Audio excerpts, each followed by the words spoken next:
Alan, what is your guilty pleasure? That is a great question. Define a guilty pleasure. Something that you enjoy, but you may like you may find it a little bit embarrassing, or like you wouldn't really do it around other people, or you're just kind of like admitting to something. You know what I mean? Drake. Listening to Drake is my guilty pleasure. Yeah. We know that though. You want another one? Like every time I say like guilty pleasure, or like what's your guilty pleasure, and people say something like hee hee ha ha, like I love watching the High School Musical movies and stuff, and I'm like, that's so like fun, but like what's something actually like what's yours? Guilty? You want to know mine? All right, ready? Mm-hmm. Digging for gold. Oh, okay. I like that too. I wouldn't Can like do it. Yeah, because it's like I don't want to fucking like go up to somebody and have a bat in the cave. Mm-hmm. If you guys don't know, we're talking about boogers. We're talking about boogers and picking your nose. That's a guilty pleasure. I didn't. Okay, I guess in public, yes, but I've heard people talk about like it being like super taboo. Picking your nose? Yeah.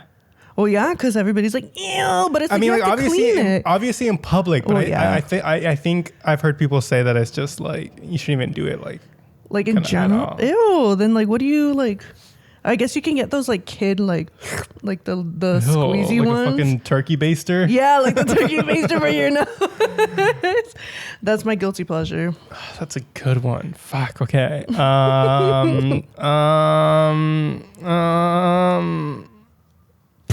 You explode. Yeah. Let's just go with that. just Natalia's guilty pleasure. Well, I agreed. All right, both of our guilty pleasures. Drake and boogers. Drake and boogers. The name of the episode, folks. Stick around.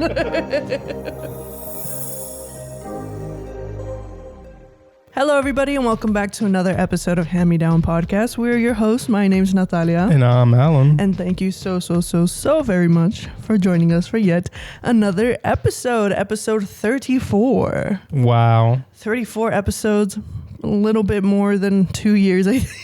Yeah, I was literally thinking about this before. I was like, oh, like we haven't even like celebrated that. If we had kept on doing this for every week, we would have already hit a year. No, we haven't. A week is a year is 52 weeks. We're at 34. We're at 34. Trying to catch up. But nevertheless, thank you for coming back. If you are an OG listener, or if you listen to the first block and then you're here for the second block, welcome back. Welcome.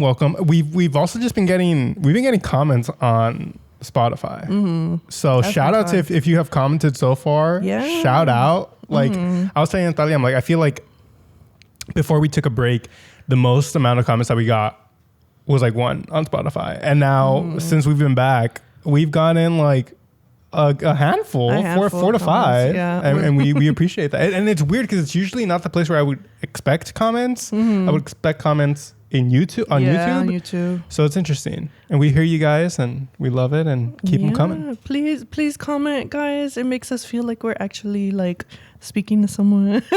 I know, because sometimes I'm like, was that good? Was that funny? And then someone was like, that was funny. I'm like, yeah. Like, I'm glad you guys are being entertained. I'm glad we're getting that little bit of feedback. And people have been asking about the Discord and maybe. Oh, I forgot we had a Discord. Yeah, two people have asked about the Discord, and we'll see. We'll see whether it's a Discord or like a workaround or something. But we'll see. I want to go in with a more solid approach to the Discord. Yes, and also just because I'm usually not on Discord, so I'm trying to see if there's any other way that we can do it where we'll be more active. Yeah, like another platform. Yeah. Okay. Yeah. We'll see. That's fun. I really enjoyed that. And then as soon as we set that up, that's when we took the break.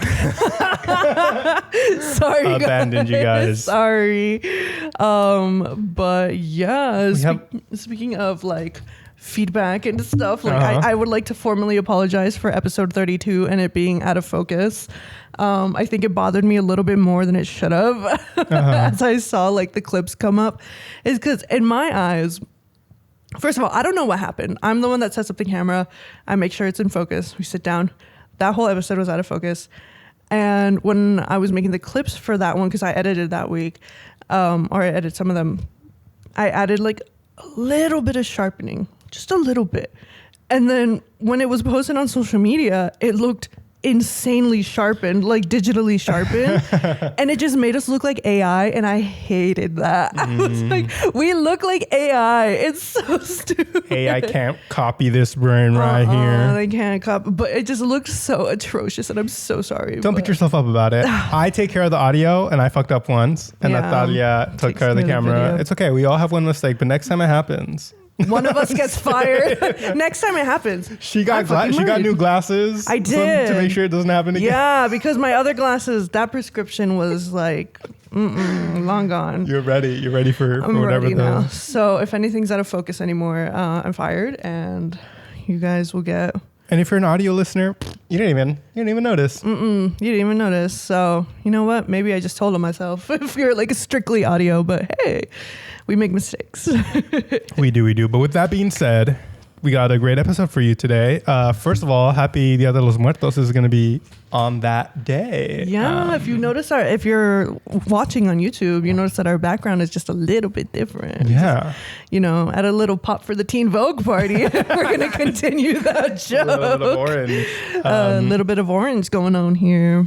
And with that, our chorizo con huevos of the podcast is just going to be talking about Dia de los Muertos. We have a couple of things planned, so very excited about that. But before that, again, we're going to catch up, do a little bit of Internet Corner. You brought Internet Corner today. I actually brought Internet Corner. Which I'm excited. I didn't bring a link, but I brought a topic of conversation. So yeah, we're excited. Let's get into it. I feel like it's going to be a really, really good episode. And also happy Halloween. Couple of days. It's Halloween weekend when this comes up, so happy Halloween.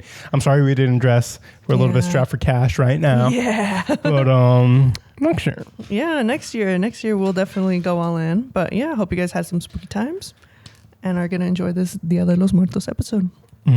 Natalia, how have you been? I'm getting over sickness. This past weekend I was sick.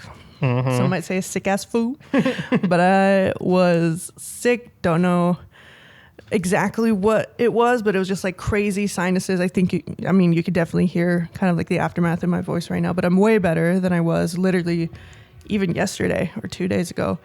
That wasn't fun, but short and sweet. It literally was like as fast as it came. And also, yeah, because I saw you like Wednesday. Yeah, you saw me like I was, and then she's like, I'm sick. I'm like, what happened? When did you get sick? But while I was sick and I decided to put YouTube on the TV, which shout out to people that watch YouTube on the TV. So awesome. You're watching us on TV right now. Let us know. If you're watching us on a YouTube on the YouTube on a TV, let us know. On the YouTube. Let me know how this looks. Okay. I just made a face to our audio listeners. He said, boogly, boogly, boogly. Is that Wizards? Yeah. They go like this. Wizards of Waverly Place. Boogly, boogly. Anyways, so I was watching YouTube and I finally caught up on all of the episodes of Los Brownies podcast. Oh, wow. Shout out to Los Brownies podcast, because I feel like when we took our break, I kind of took a break from like everything, like relating to like not like social media and stuff like that. And I started up again maybe earlier this year, and I would only I was a very strictly like audio listener because I would listen to it on the way to work or on the way back. And stuff like I would listen audio too. Yeah, audio too. But this was the first time that I'm watching the YouTube videos, and it was their last 2 episodes. And now I'm like, shit, I gotta rewatch everything on YouTube because it's funny. You're missing stuff. The editing is so funny. Because when I'm listening in the audio, I'm kind of like imagining what's happening when like sound effects come up or like little bits come up. And I didn't realize that they're actually visuals that go behind it too. And I'm like, oh my God, now I just got to rewatch all of them.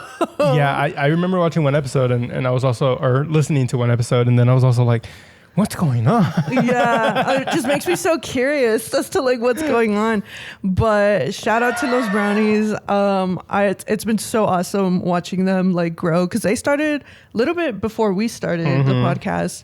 And I just remember those early days with them. They were awesome. They were so much fun. Our first collab, right? Yes. First collab. But yeah, and they're doing so great right now. Yeah. So just wanted to give them a shout out. Go check them out if you haven't. But hilarious. Yeah, I love them.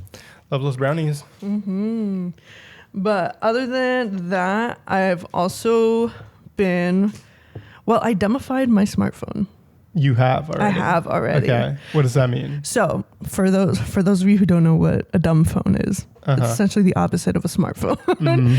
So I have been, and I've been talking to Alan and Milena about this. I had been so tempted to buy a dumb phone because if you're a listener of the podcast, you know that I've been trying to do like a digital detox, or that's always intrigued me, and like older tech has always intrigued me and stuff like that. But when I was looking into dumb phones, they were just kind of expensive for what they were. Mm-hmm. So I did some research and I saw that there was an app that's a launcher that turns your smartphone into a dumb phone. What's a launcher? So when you install the app, you like give it permission to like take over the aesthetic of your phone. Essentially, you could still go back. Like you could still go back. What does it look like? Okay, well, let's see. So that's my home screen. I see. That's it. I see. Just that. But I could still like go here, and it's still. So what I did was I uninstalled all of the distracting apps. So like social media, Amazon, eBay, like Facebook Marketplace, because I'm constantly scrolling and window shopping, and then it makes me feel like I don't have enough when like I have everything that I need, you know what I mean? Yeah. So literally all I have are like my essential apps. Obviously we still have iMessage, FaceTime, calling and stuff. I have my banking apps. I have like my app that I use to pay rent. I have like access to the internet, but I've given myself like limited access to the internet. I switched to DuckDuckGo because I could turn off AI search because I was so annoyed at the Google's AI search. There's no way to turn it off. Mm-hmm. So I switched to DuckDuckGo, and I've been fucking working for my searches, bro. The other day I looked up like peanut butter cookie recipe, and I was like, fuck, like I was scrolling for it. But that's like, I've been enjoying that a lot more than I think, because when I was sick this weekend, I was just scrolling and scrolling and scrolling, and literally like my eyes and my brain felt like fried. Like it did, like not only was I physically sick, but like my mind felt like mush. And I had already been talking to you guys about how like tired I was of it, and also just like there's just so much rage baiting and stuff online that like I'm so tired of seeing, and I want to get back to the point where I seek out what I consume rather than have it be pushed onto me. And right now, like the way that algorithms are in social media apps, I don't think that's a possibility.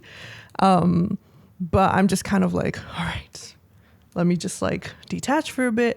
I still have social media on my computer. I'm not going to go like full cold turkey. I still check the news and stuff like that. But yeah, I dumbified my iPhone. What do you use to check the news? Like I literally just like search up like news things going on today, or like I'll what have you learned? Well, I've looked up local news because there's like shit going on in Sherman Oaks, and I was just like, what's going on in Sherman Oaks? Blah, blah, blah. Like, but literally I did this like 2 days ago. Oh, okay. So like there hasn't been like too much to like look at. But yeah. Okay. Nice. That's intriguing. Is intriguing the right word? Like enticing? I recommend. I mean, it's only been like 2 days. Yeah. We'll check back next episode. Yeah. Next episode, it would have been 2 weeks. Yeah. My goal is to kind of see how this goes till the end of the year, and then if push comes to shove, if I think that I need an even bigger restriction, then that's when I'll start looking at dumb phones again, like actual physical dumb phones. But we'll see, because I feel like... Christmas present. Fuck it, I get a flip phone. And just tell everyone, don't give me a Christmas present, just give me $50. Give me $50 and I can get that dumb phone. She's making a reference to... Vanilla Mace. Yeah, Vanilla Mace. Yeah. And the phone fund for her cat. But yeah. We have not hit any fucking buttons, bruh. Oh my God. Okay, what should I... Okay. This is going to be Natalia when she's begging for phone money. Yeah, this is me begging for phone money.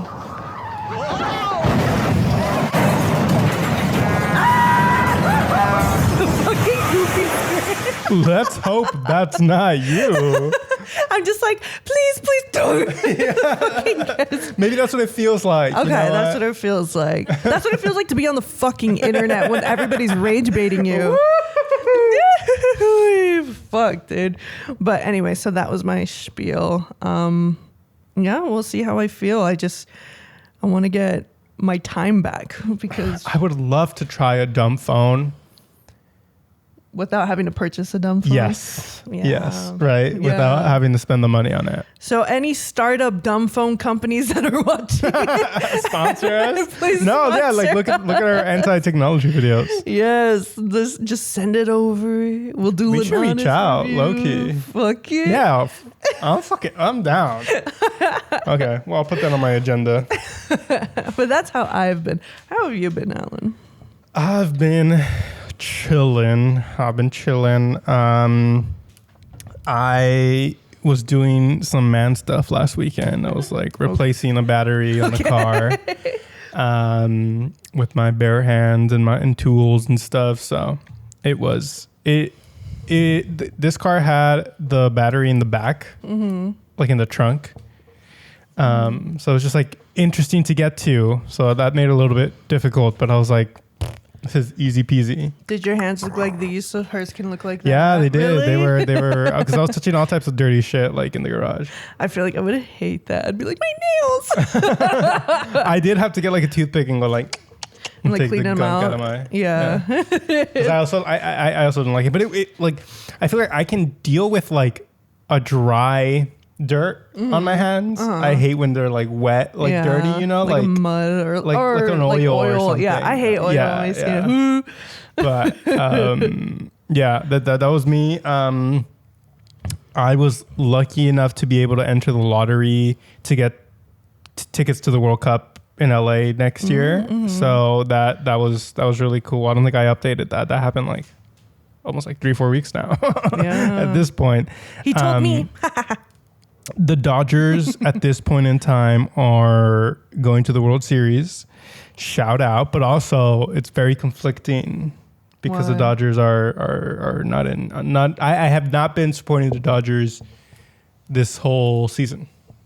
Oh yes, care to recap? Yeah, they won last year the World Series, and I went to the parade and everything, and I was like following them, stalking them. Imagine. I know what hotels they were staying at, and yeah, it was fun. It was kumbaya. It was great. And then I think earlier this year, they got invited. Like whenever a team wins, they get invited to the White House, and a lot of them went. And I was like, "What's going on? There have been teams who have declined in the past. So that was kind of like strike one, like, bleh. Yeah. And well, first of all, I kind of want to talk a little bit about that. Is I was thinking about this earlier, where some people have this argument like, if I get invited to the White House, I'm gonna go because I don't care who's in office. I have respect for the presidency of the U.S. And I'm gonna go because like. I respect the presidency of the U.S., right? Like I might not agree with the guy who's in charge, but that. And I was thinking about this over the weekend because over the weekend also there was the No Kings protest, part 2, all over the nation, and Donald Trump truthed because he got banned on Twitter. He truthed this AI video of him with a crown in like a fighter jet, and he was dropping feces on the protesters. This happened this weekend? Yes. Fuck, bro, I wasn't on. Yeah. He truthed this, like an AI video. It's a social media app that he started after he got banned off of Twitter. When did he get banned off of Twitter? January 6, 2021, during the insurrection. Really? Yeah, during the Capital 6 riot. Yeah. I thought Capital 6, January 6. Capital insurrection. Capital One a credit card. Yeah. Okay. I thought he had been tweeting like. No, he's been truthing. So then after that, he was like, "Oh, they're limiting my free speech." So he started his own social media platform. Okay. It's called Truth? Truth Social. Fuck, dude. But yeah, anyways, I saw that and I was just like, the president of the United States is taking a shit on half of the country. How can I have respect for the presidency if he himself does not have respect for the presidency, right? He's not professional, you know, not professional. About stuff. And also just like taking on that king role. That's not presidency. That's monarchy, bro. And like, of course, like there's so many things to criticize about this administration, and we have. And this seems like something so tiny of like, he's not a professional, you know, he's not like a diplomatic. He's not like this figure of what we think of as a president. I understand that's like a tiny little criticism of all the other shit that he's done, but it's just like, yeah, like why? Then that argument came to mind of like, oh, I'm going to go no matter what because I respect the presidency. Yeah, this motherfucker doesn't respect the presidency, so why should I respect that presidency? It's basically my thing, and it tied back to the Dodgers going to the office. So that was like strike number one. Anyways, back to the Dodgers. That was strike number one. Strike number two, the owner of the Dodgers has some financial stakes in like ICE detention centers. Oh. So I don't think he owns them, but like basically if they make money, he makes money. And then there was also this whole thing of ICE using Dodger Stadium. I don't think they ended up using it, but there's still like some controversy. I'm not 100% super educated on what that happened. I know there was one time where they didn't let ICE into the stadium, but you know, there's with those connections, it's just making kind of sense. Yeah, I remember that. That's crazy. So that's like the recap of like why you've been like. Yeah, and I mean, like also just like historically, right? Like Chavez Ravine, all that stuff. They've always been like historically team, but they also have like, you know, like Jackie Robinson, like all this other stuff. It's a very conflicting thing. I love the Dodgers, and I love the Dodgers because I am from LA. I'm not like a super huge baseball fan, but I like baseball. So for me, it's a little bit easier to be like, but it's a little bit harder when I'm like, woo! Like, you know, like the excitement and like of the sport, the actual sport part is like, whoa. Like Shohei Ohtani's having like an amazing season. Like that last game against the Brewers, like they're calling it one of the best games in baseball history. So it's hard to not get swept up in that, but also I think there can be nuance in something, and I think I can hold these criticisms and, you know, not outwardly express that. Yeah. Like, you know. I could be a hater because I'm from the Bay Area. Yeah. Bay Area. But I'm not too tapped into like Dodger lore and stuff like that. But I do know a couple things here and there. I can see how much LA loves their Dodgers. Yeah, I mean just how much the Bay loves Giants, right? Yeah, so exactly. It's an interesting it's an interesting dynamic, I guess, or it's just holding both of these things at once. And if you don't want to support the Dodgers for that, hey, I'm all for that. I'm not like, you do you. Yeah, I hadn't been watching any other games until like the playoffs, basically. But that's my spiel. It just reminded me of that. Lastly, we've been like talking for 30 minutes now. Natalia recommended the show. She had been recommending it for a while. It's called Nadie nos va a extrañar. It is on Amazon Prime. Wow. Amazing. It was fantastic. It was fantastic. I really loved it. If you guys haven't seen it, check it out. It takes place in the 90s in Ciudad de Mexico. Was it called the F at that point? I think it was called the F. I don't remember, but anyway, that place. Yeah. Ciudad de Mexico.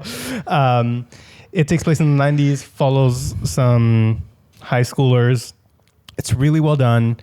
Of course, they only speak in Spanish. It's a Mexican show. Yes. Yes. Mexican show. I loved it. The acting was really good. Me and Natalia have this thing about like Mexican shows that the people in it are so cool. Like I want to hang out with them. They're just so fucking awesome and epic, and I just want to be their friends, bro. I think it was really well done. I agree. And the music was stellar. It's a lot of music that my parents listened to back in the day, a lot of rock en español. And I just like, wow, like I grew up listening to these songs, and to see them like during some of these moments that happened during the show, I was hooked, and it was really good. It has season 2 coming up. Yeah, exactly. So now is the best time for you to check it out if you haven't, because season 2 is on its way, which means by the time you probably finish the show, you're gonna be freshened up on the new things coming for season 2, which they're already filming, and I've been seeing a lot of behind the scenes, and I'm like, I'm really excited. Because me and Natalia both are really big fans of the Rebelde reboot on Netflix. I fucking love the Rebelde kind of for the same reasons. I think this one, Nadie nos va a extrañar, is a little bit more grounded, obviously. Yeah. But kind of the same things that we liked about Rebelde is just like, teach us your Spanish. Yeah, teach us your slang. Yeah, for whatever. Yeah. I enjoyed it. I enjoyed it a lot. And I think like the 90s, like the tactile feeling of the 90s, I think was really big. Like, someone's dad owns a video store. Yeah. So it's really cool seeing them like with the VHSs and stuff. Yeah. Super fun. Very, very fun. Definitely go check that out. Yeah. But let's go ahead and move on to Internet Corner. Real quick, yeah. Very quick. I just have one thing. I didn't bring a link, unfortunately, so I'm just going to describe the video. That's okay, yeah. Go ahead. Again, it has to do with politics. Sorry, everyone. I spent this whole time talking about politics. Exactly. It's okay. Exactly. If you know what you signed up for when you clicked on that video of us talking, you know what the Hand Me Down podcast is about. So this was kind of like the cherry on top that made me be like, all right, I'm dumbifying my phone. Enough. Like, I was just like, enough. Están actuando como un grupo de niños. Si alguien dice otra cosa, les voy a pegar en la boca. So, the clap if you care. Oh, that was great. Let's move on. I care. You know what? I care about your opinion, Thank you. But maybe I won't care about this video. Okay. Because it seems to have upset you. So this was one of those kind of like the guy, he's like a liberal guy. He goes to right wing like protester rallies, and he just kind of like talks to the crowd and kind of like sets them up for failure. Like, what is that called? Like, I don't know. There's a term for it, but I'm like baits them. Kind of. Yeah. So, and so he goes and he's asked a guy, he asked this like conservative guy, young dude, like probably our age, what his shirt says. And it's just like, Democrats need to shut the fuck up because they're so stupid or something like that. And he, so he was asking him about his shirt, and the guy's like, yeah, like Democrats are so stupid. Like they're the fucking stupidest people I've ever met, blah, blah, blah. And then he just goes, and the guy's just like, okay, cool. What are the 3 branches of government? And then he goes, he freezes. He's like, judicial. And he's like, and like some people are on the side and they're like, legislative. And they're like trying to whisper. And he's like, legislative. And the guy interviewing him was like, well, yeah, she told you that when you're a friend. And then what pissed me off was somebody in the background who said, what does this have to do with politics? And I was like, enough. I was like, I am getting off the fucking internet. As the youngins say, we're cooked. We're so cooked. We're cooked. Because it was an older person's voice saying that. Like, what does that have to do with politics? And I was like, what? I feel like more than ever, it's a very topical thing to talk about. Because the 3 branches aren't doing shit today. And it's politics. Yeah. Like, that's what you... that's literally one of the first things you learn about American politics. Exactly. That's why I was like, I need to just touch grass. I need to get off the internet. Yeah. I need to actually read up on things and not be the thousands of people that happen to get information through social media and stuff like that, which there's good things and there's also not so good things. I don't know. But that was my internet corner, was that. Yeah, it's hard. I get rage baited all the time. I'm someone who doesn't really comment on videos and stuff, but I just get rage baited in my head.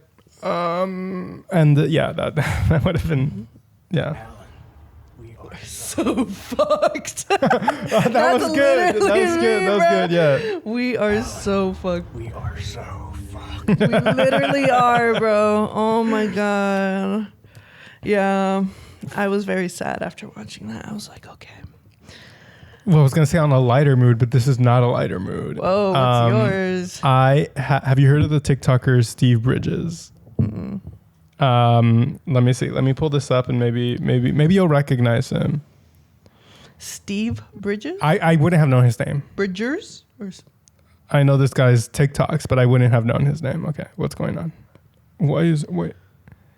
No. Never seen that guy.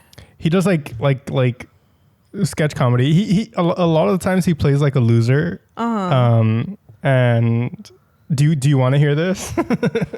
Sure, I guess it'll give it context. I think it'll just give you context. Okay. I feel like the way I said sure, I felt like Esqueleto Nacho Libre. I wrote a song while I was out in the wild. Do you want to hear it? Sure.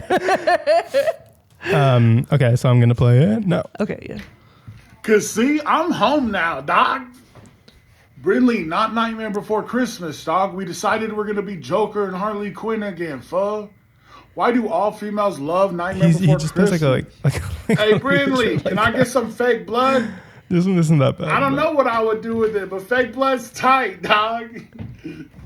You know what? I'm gonna keep it creamy with you, dude. I'm gonna be so full. I can't hear what you're saying. Oh, you're right. You're right. Okay. This is just me and you guys, audience. It's just me and you. That's childish, yeah. Brindley, can I get something if it's super small? Why? Oh, hell nah. Brindley, take off that Pennywise mask, dog. You know that fool's real. I thought that it was dead air, but I forgot that you're watching it, guys. Because I can't listen to it. Anyways, I feel like I have gone at him before on my For You page. And then there's one where he... do you know what dry begging is? Dry what? Dry begging. No. It's kind of like asking for something without like explicitly asking for it. And it's called dry begging? Okay. And the one that I had seen that like kind of put him on my For You page again was like that one dude who's like dry begging at the party, and then he's like, oh, are you guys sparking up, or are you guys like, and he like wants weed, but he doesn't specifically say. He's like, guys, I roll really good. He's like he's just like maybe okay, let me show you that one. Maybe that one's more your speed.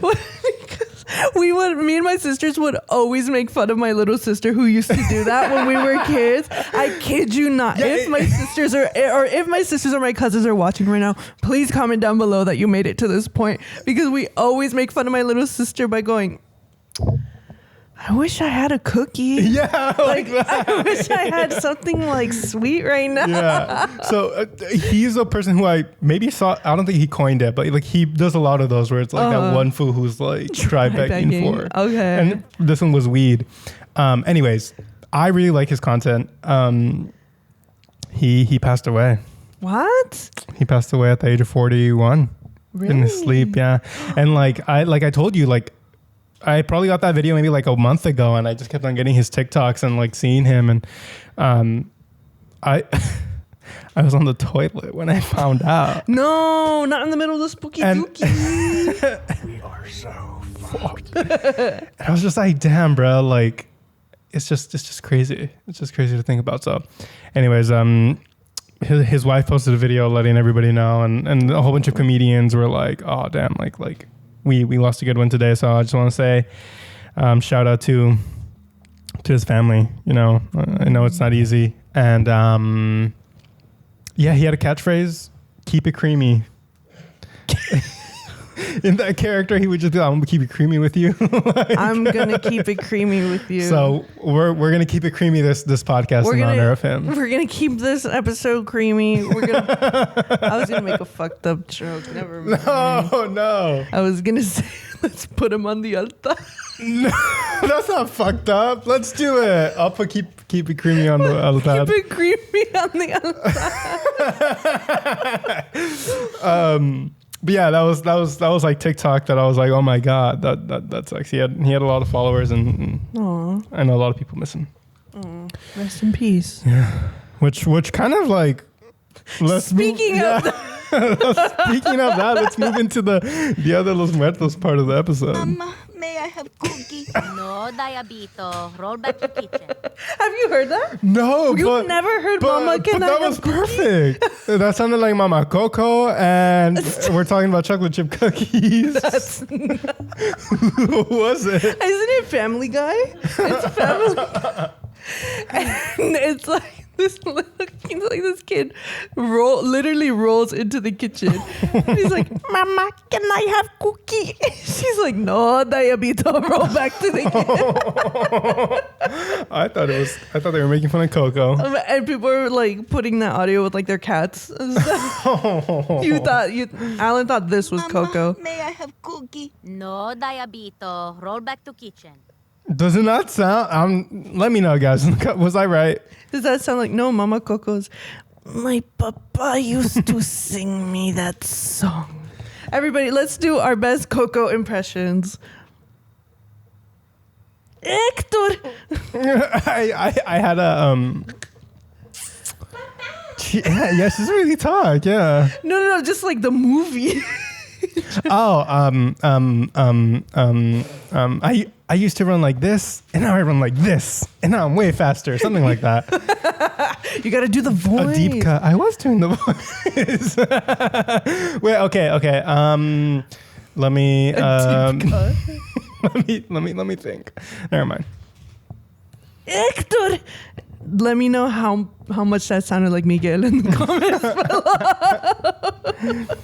Un poco loco, un poquitito loco.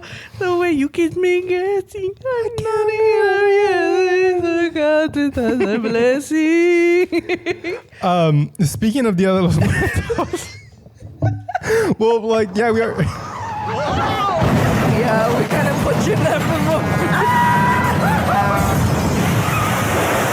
Wow. I love how loud it gets. Yeah. Wow. We not last year. Our first year doing the podcast, we talked about Coco because I feel like that's one of the only things to talk about. No, we have more stuff to talk about Dia de los Muertos, but it was like one of the like obvious like, bro, we're doing movies and shit. Like, let's talk about that. That's the episode that blew up. So we'll see if something we say here blows up. I know. So somebody's gonna take it out of context. They're gonna fight in the comments again. So Natalia, what is Dia de los Muertos? Alrighty, Alan. So, according to Day of the Dead Holiday, Day of the Dead is a 2-day celebration when it is believed that the passageway between the real world and the spirit world is open to our deceased loved ones can come back to visit us. And that is Day of the Dead. Shout out. Per this definition. Woo! Per Day of the Dead holiday. Holiday. It wasn't a .com. It was a .holiday. We just wanted to expand on it a little bit more and just talk about different things, really. I wanted to talk about the indigenous roots to Dia de los Muertos. So, Dia de los Muertos was celebrated by the Aztec and a lot of the indigenous people of Mesoamerica. They all kind of had something different. If I'm not mistaken, Aztecs celebrated it in July and in August. So they didn't celebrate it on the 1st and the 2nd.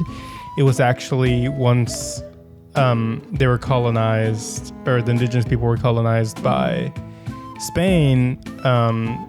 Catholics already had a day similar, All Saints Day, which is 1st and 2nd. So they kind of meshed it together, which happens a lot. Happened a lot with colonization, where they kind of try to. It was a tactic to colonize, right? It's like you can kind of still have something, but like make it more Catholic or make it more what you've been European. Colonized as.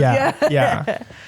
Which that's like music, dance. Yeah, if I'm not mistaken, like La Virgen, which is like crazy in Latin America, specifically in Mexico, is like also a mix of an indigenous like goddess and Virgin Mary. Yeah, Catholicism. That I didn't know. I should look deeper into that. So this is just another example of them trying to like. It sounds like a compromise, but it's really not, because it is erasing their own the indigenous culture and like trying to put their own spin on it, kind of. So that is what I have to say about the indigenous roots of Dia de los Muertos, because I feel like it's very Catholicized, right? Like there's like on the ofrenda, on the altar, there's like the cross, and like we put a whole bunch of other stuff like that. So, but it has more indigenous roots than that. Yeah, and there's different countries in Latin America that celebrate Dia de los Muertos. I think based off of the research that we did and our own experience, we're going to talk specifically in the way that Mexican people celebrate it, or like the origins of Mexican people, or the origins of like Mexican indigenous people, and how like they celebrate Dia de los Muertos. But if you are from like other parts of Latin America and celebrate Dia de los Muertos any differently, we'd love to know. So drop it in the comments. Yeah, we touch. We're so fucked. It was like a slight raise of our hand. And I was like,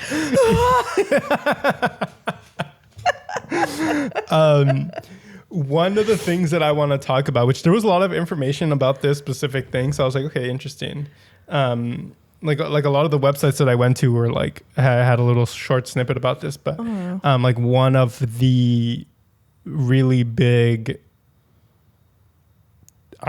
figures of Dia de los Muertos is La Catrina, right? Like the skeleton dressed in a beautiful dress.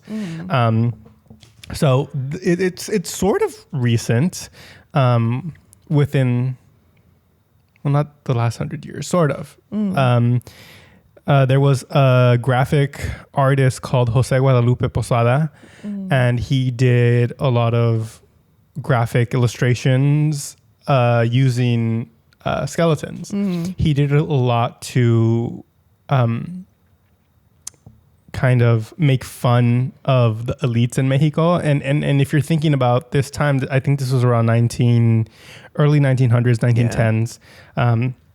What else was going around that time? The Mexican Revolution. So he would use a lot of these drawings to kind of make fun of the people who, because the Catrina is dressed in a very European way. Like satirical, yes. Would you say? Okay. So he was trying to make fun of the people who were like rejecting their indigenous roots and going all in with this European style, which I think is like, we talked a lot about how everybody's like woke. That's woke as fuck all the way back in fucking 1910. Yeah, woke is not new. This is why it's important to fucking know history, this is right? Why it's important to read. Like, that's so woke, and I think those ideas are still present in today's society of like people rejecting their indigeneity and like embracing these European standards. Anyways, I think it's interesting that it was a critique of it, and it ended up, if I'm not mistaken, he died like three years later. I think he died in 1913. I read that he died before that even became an icon. Before it like blew up. Dia de los Muertos. And I read somewhere that it became popular because of Diego Rivera. I think he kind of like put it in a mural. Put it out there in his mural. Which is interesting because it was a critique of the Europeanness of the elites. And it's interesting to see that it's used for a holiday that was also used to colonize the indigenous people. You know, does that make sense? It's kind of ironic in a way, I guess. Yeah. Also, that his portrayal of this Catrina wearing the European kind of style clothes is now iconic. Yeah, you know, because the original title, I'm blanking off the top of my head, but the original title of that piece was not La Catrina. It was something satirical. It was like, it said something cacahuate. I remember that because I thought it was like funny what he had named it. We're trying to get it. We're pulling it up. We're fact checking. Mama, may I have cookie? No. That's us begging the internet for information. I can't see it. This one says La Calavera Catrina. I think it was like La Calavera Cacahuate or something was the original one, which I don't know if cacahuate was like a slang term at the time or something. Like coconut? Like, have you heard that? Coconut, like dunk. No, like coconut is someone who's brown on the outside, white on the inside. That's funny. I thought you meant I feel like we've been called coconuts. Have we? We've Maybe been in called the a lot of comments. things. We've been called a lot of things in our comments. The rage baiters. But yeah, I just thought that was kind of ironic. I wonder what he would have thought about it becoming like a really big symbol for a holiday that, like, I'm not digging on Dia de los Muertos, of course not, but there is, you know, that history of like, it's like an interesting conversation to have and stuff. That was also one of my favorite fun facts that I learned when I was like doing about the Catrina. because like my mom has like a bag with that design on it and stuff, and you see it everywhere, and we should put a picture. But I don't know, I like it. Kind of made me like it more knowing that was the history of like to kind of make fun and poke fun at the elite in Mexico during that time. Yeah, it's cool. It was a fun history. We have, like we said, La Catrina as an iconic symbol for Day of the Dead. We have cempasúchil, which is marigold flower. That it was one of the first paper flowers that my grandma taught me to make, because my grandma would make piñatas, like for church, like around Christmas time, like church related piñatas, like the cinco picos, the star and stuff like that. So she would make a lot of paper flowers, and one of the first ones that she taught me to make was a cempasúchil, because it was really easy. So if you have tissue paper, we're just gonna get stacks of tissue paper, like cut them in like arts and crafts lesson. Let's do it. Cut them in like cuadritos, like get a few stacks. You can make them, obviously they're going to be orange because they're marigolds, but you can honestly make them any color. And then, so you start folding it like an abanico. So like inwards, outwards, inwards, like outwards, you know what I mean? Like yeah. So like that. And then at the ends of it, you're going to cut it into like a triangle shape, almost like the top of a picket fence, like this. And then you grab a stapler, you staple it in the middle so that it's holding here in the middle. Then you like flare it out. Like you open the abanicos and you gently start pulling the paper upwards. And I feel like I've done this before. I probably taught you how to do it while we were living together. No, like in school. In school? Okay, well, I know that I was like obsessed with flowers too, like showing people like, oh, this is how my grandma makes flowers. And you just start pulling it up, and little by little, it'll start looking like the texture of like a cempasúchil. And my grandma would put it on like a pipe cleaner for the stem, and just like, that was cempasúchil. Beautiful. So we would make a bunch of them. I saw someone on TikTok do it with streamer, like orange streamer, like the paper streamer. Yeah. They would cut out a circle and they did it like a different way too. Yeah, there's different ways to do it, but that's the way that specifically my grandma did it. So if you want to do it, it's super easy. It's a lot of fun. You just need tissue paper, stapler, scissors. You're good to go. Beautiful. In high school, in our Spanish classes, we would do a lot of stuff for Dia de los Muertos. And while I was preparing for this episode, I remembered that I had an assignment. So I brought an assignment here to read. You brought us an assignment? Yeah. We are so fucked. I'm just kidding. Do you know what a calaverita is? Calaverita, like a sugar skull? Or like It's also a sugar skull, but apparently our teacher, I believe this was AP Spanish. They're also like little poems in Spanish. So it would be like you're kind of telling a story, it rhymes, and then at the end the person dies. Okay.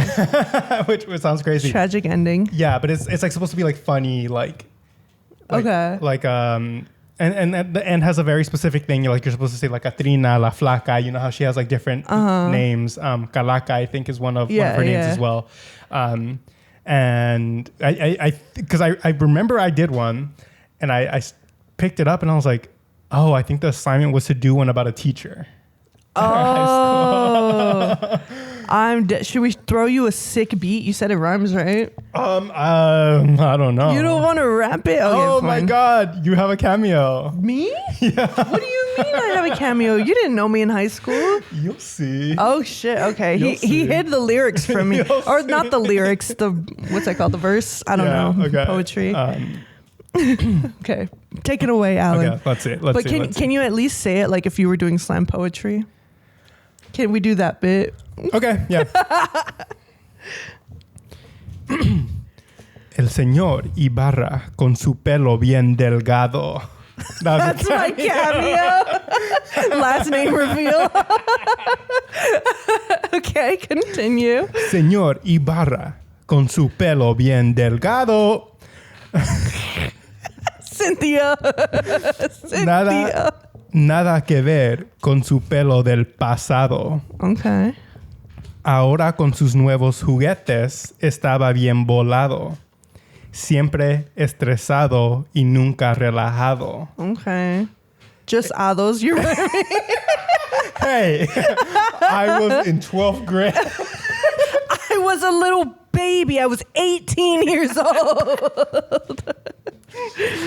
I think, well, I don't know if this is what the rules were. Oh, like it had to be like one. Okay. But that was the first verse. Okay. El señor Ibarra en su carrito trabajaba. Okay. Hasta sus estudiantes se enfadaban. Un día un estudiante no se calmaba. Los otros estudiantes lo apoyaban. The student's gonna kill him? El estudiante empezó a jugar con el carrito. Okay. El señor Ibarra lo persiguió. Sorry. El señor Ibarra lo persiguió afuera luchando un poquito. This is not making that much sense. No ha corrido así desde el futbolito. Okay. De repente un carro se le puso encima y así de fácil era otra víctima de la Catrina. That last part did not really rhyme, guys. I'm sorry. Still bars though, bro. So the student ran him over? Is that what happened? Let's break it down. Let's break it down in English for the people who don't speak Spanish. Yeah. Okay, so Mr. Ibarra was our engineering teacher. Mr. Ibarra, with his hair very thin, nothing to do with the hair that he used to have in the past. He now plays with his new toys. He's very... What's volado? Like excited? I don't know, I guess. You don't know what volado is? I wouldn't know how to translate Let me use it in a sentence. But you know what it is? I've heard it, but like I don't know like the definition of it. Like kind of proud, like when you get something new, like anda bien volado. Like if I had a new shirt, and I'm like, se cree mucho. Yeah, something like that. Something like that. He's always stressed and never relaxed. Mr. Ibarra, in his car, he would work on his car. His students would annoy him. One day, a student wouldn't calm the fuck down. And the other students were egging him on. The students started to play with the little car, or with the carrito, the car. Mr. Ibarra chased him. Fought him a little bit. Yeah.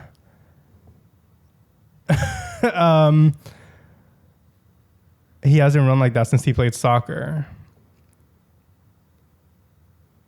And I think he got run over. Fucking dies. Yeah, and then he got run over by another car. I don't think the student ran over. Oh, I'm trying to think because I'm like trying to go back to Baby Allen's. Yeah. Okay. So when I was in high school, we used to do these like RC cars. RC cars? They were powered by hydrogen. It was like an engineering thing. Oh, okay. That's why I went to Europe. And he was the teacher who was in charge of that. So in my mind, he was always too busy with the car. And one of the students started messing with it and like playing with it. So he chased him out into the street where he died. I think that's what my thought process was behind this. But anyways. Damn, bro. Hella tragic. I should have told you about this before so that you could have made one. Maybe we can make some. But in November, we'll be in November, them. just a regular...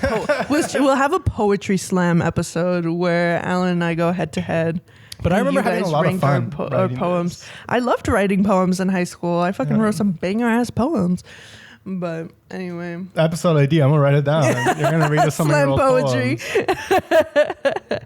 But that's fun. Aww. But that was one of the things we did, which I think was nice because it wasn't like some of the other Dia de los Muertos activities that we had done already before. You know. Yeah, that's fun. Do you celebrate Dia de los Muertos regularly, like with your family? Okay, so this is what I was gonna talk about. We talked about Coco last time. I think Coco had a crazy impact on us celebrating it. I feel like we didn't really celebrate it before. I was aware of what it was, but also we hadn't had any kind of like big losses like that would justify like making an altar. Yeah.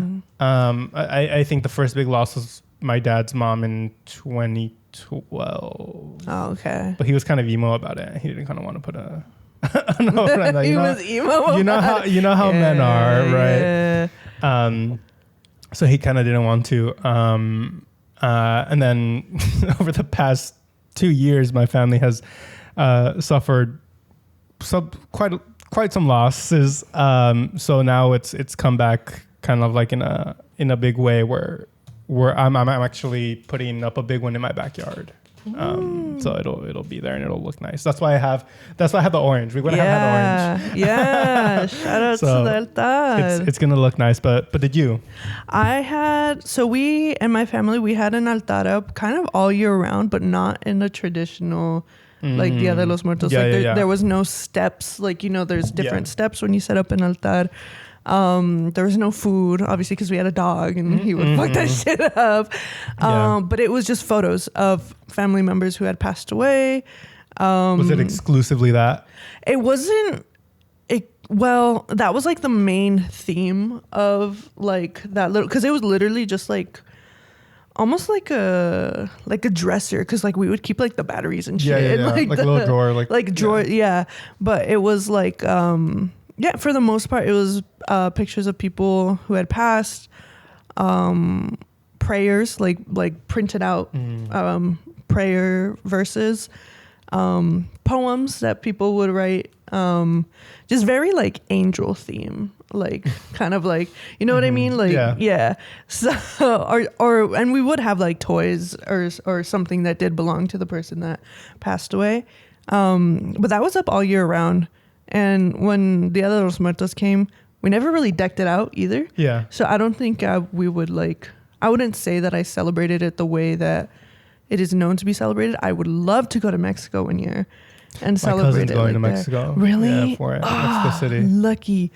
I would love to go and see all of that. Obviously, like our city, San Jose, would have like a Dia de los Muertos like activity or like community fair that we would go to.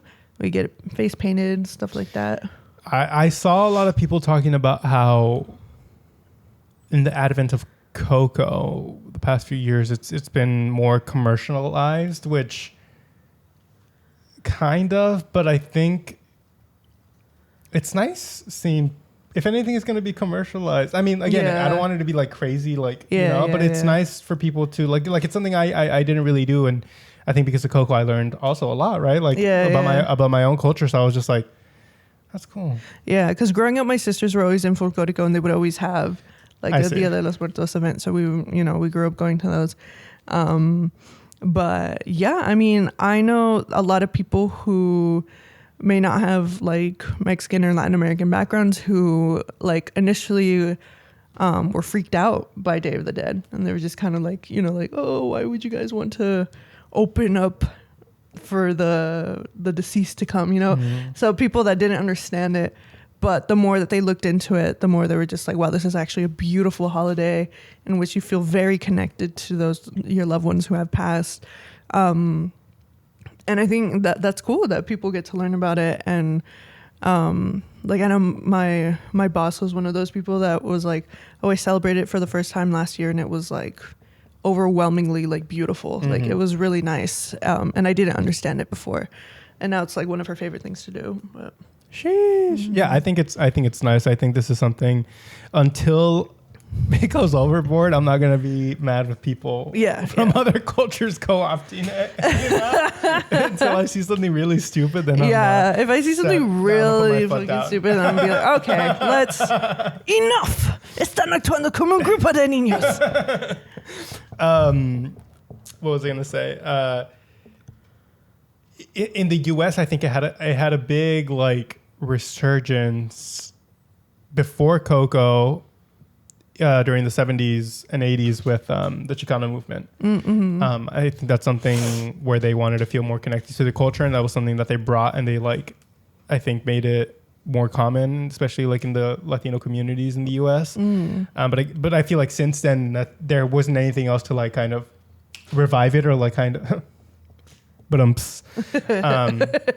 to bring it into the spotlight again. So yeah, but it's nice to like truly like, you know, go all in with the holiday and like feel like you do have a connection to your loved one who had passed.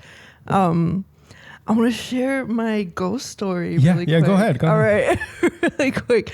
This is a ghost story that I have. It's not a scary one, which is why we're telling it in this theme, in the theme of Day of the Dead, of which I mean, if you've watched the last episode, you know that I truly believe in the paranormal. I've been like, no dust, except for like, you know, if you watched last episode, then you know. But this isn't a story about Day of the Dead specifically, but it is one that like makes me kind of think like, like, you know, there is like a form to, like, there's a way to feel that their presence is still there, if that makes sense. So when I was in 5th grade, my grandpa passed away from cancer. And me and him were very close. And at that time, my whole family wanted to go help my grandma kind of like, you know, kind of clean up his room and like kind of like just help her through the whole like grieving process. And I couldn't get myself to go. I was just like, no, like I'm just not ready to go to that house right now. Like I was just like grieving very intensely. 5th grade is kind of crazy. And 5th grade, yeah, dude. For you to put that boundary too. For me to be like, nah. But like, shout out to my parents who like didn't force me to go. They were just like, okay, take your time. We still had a landline then. So they were like, we'll call you if you need us. You know, you can call us. You can call Nana's house. That's where they were going to be. And I was just kind of like, okay. So I was just kind of like minding my day, whatever. And my grandpa and I, we would bond a lot with music because he loved mariachi music. He loved mambo music and he was a trumpet player. So like me and him towards the end of his life, we bonded a lot about music and we bonded a lot about baseball. So, he had attempted to teach me trumpet once, but I have very weak lungs and so I couldn't like really play it, but I can attest to her baby lungs. Yes, I have baby lungs. But so me and him, we would always bond about music. He loved the artist Pérez Prado, which if you know me, I love Pérez Prado, because of the big old trumpet sounds that type of like orchestra music from Cuba, or he's from Cuba, but sounded like. So I was at my house and the phone rang and it was a caller ID, his name, Robert. And I just figured like, okay, they're calling me from my Nana's house. Like they said they would. They said they were going to call. So I was just like, okay, it's just like Robert Delgado. Let me answer it. And I answered it and I was like, hello. And there was nobody on the other line, or it was just like quiet. And I was just kind of like, okay. So I was like just about to hang up. And then I started to hear faint trumpets like coming through the phone. And I was just kind of like, oh. And I wasn't scared or anything. Like I just kind of like sat there and I like listened. And it was just kind of like very faint trumpet sounds, like trumpet playing. And then it just stopped. And then I was like, okay, well, that's it. Hung up. And I remember asking like my grandma, like, did y'all call me? Like when you guys are over there? And she was like, no, like if we would have called you, the caller ID would have said Delgado resident, not Robert Delgado. That would have been his flip phone that he had. Like that's like, and she was like, and I like we because it had already been a while since he had passed, like maybe like a week or something. And she was just like, no, I already like disconnected his phone. Like that line is off. I was like, what? So I don't know. That to me was just kind of like him saying goodbye. And it was just like very sweet, like a sweet moment, I think, that I had. And I don't even know if I told any of my family this. If you're listening on the podcast, maybe this is your first time hearing this story. But yeah, it just kind of like makes you like think like there is that possibility of like, you know, they're like not truly gone, not in like a creepy way, but like in a way that like there's still so much of him and me. I mean, like my cat's name is Mambo because of him, because of my grandpa. Yeah. And it's just like it's I love mariachi music because of him. Like and he just lives on. I even have his chin as my family comments. They're like, you have the Delgado chin. But yeah, so that's just a sweet story that I wanted to share on the podcast. I thought it was very fitting for the Day of the Dead. It's very sweet. I remember the first time you told it, we were talking about like ghost stories, and you told that one, and we were like, it was a nice, because I think it was one of the last ones. I'm like, this is a nice story to like end up to bring me down to like ghosts are good. Ghosts are good, or like, you know, like. Yeah. Yeah. And I don't think I've had any other like interactions where I was like, that's my grandpa. Like that was like one and done, like the only one. I should ask my sisters if they had like any sort of like goodbye experience with him. But yeah. But yeah, that's me. Beautiful. Yeah. I think that's a good place to end, I think. Yeah. And with that, we're reaching the end. As always, we have a Latino artist recommendation of the week. So my Latino artist recommendation of the week is Girl Ultra. Ooh, Girl Ultra. I don't know if we shouted them out before. No, right? Yet. Okay. Girl Ultra is a singer-songwriter from Mexico City. She's a chilanga, and she makes really, really great music. She makes like alternative and indie, but she likes to say that she makes a little bit of everything under the sun. Her collabs with other artists are incredible. I think she has a really great voice. She has a really great voice. She sings solely in Spanish for the most part. And yeah, it's just really beautiful music, especially with the people she can collaborate with sometimes. It's like, it's a good mix of everything that is pleasant to your ears, I guess is what I want to say, right? Because I don't know if she's ever done like a screamo song. Imagine. Like, all the beautiful music I think she's dabbled in. So go ahead and check her out. She's great. Yeah, that's my Latino artist rec. When you said screamo, I was gonna make a joke. Exploding diaper all over your face. Exploding diaper. All right. Well, with that being said, make sure you check out Girl Ultra. Make sure you drop a comment on anything. Let us know how you celebrate. Let us know how you celebrate. Let us know your experience with the paranormal. Let us know just any little thing that we talked about today. It's always nice to feel like the conversation is going both ways. So go ahead and let us know. Subscribe, like, comment, follow us on Instagram. All that good stuff. And with that being said, we'll see you in 2 weeks. Bye.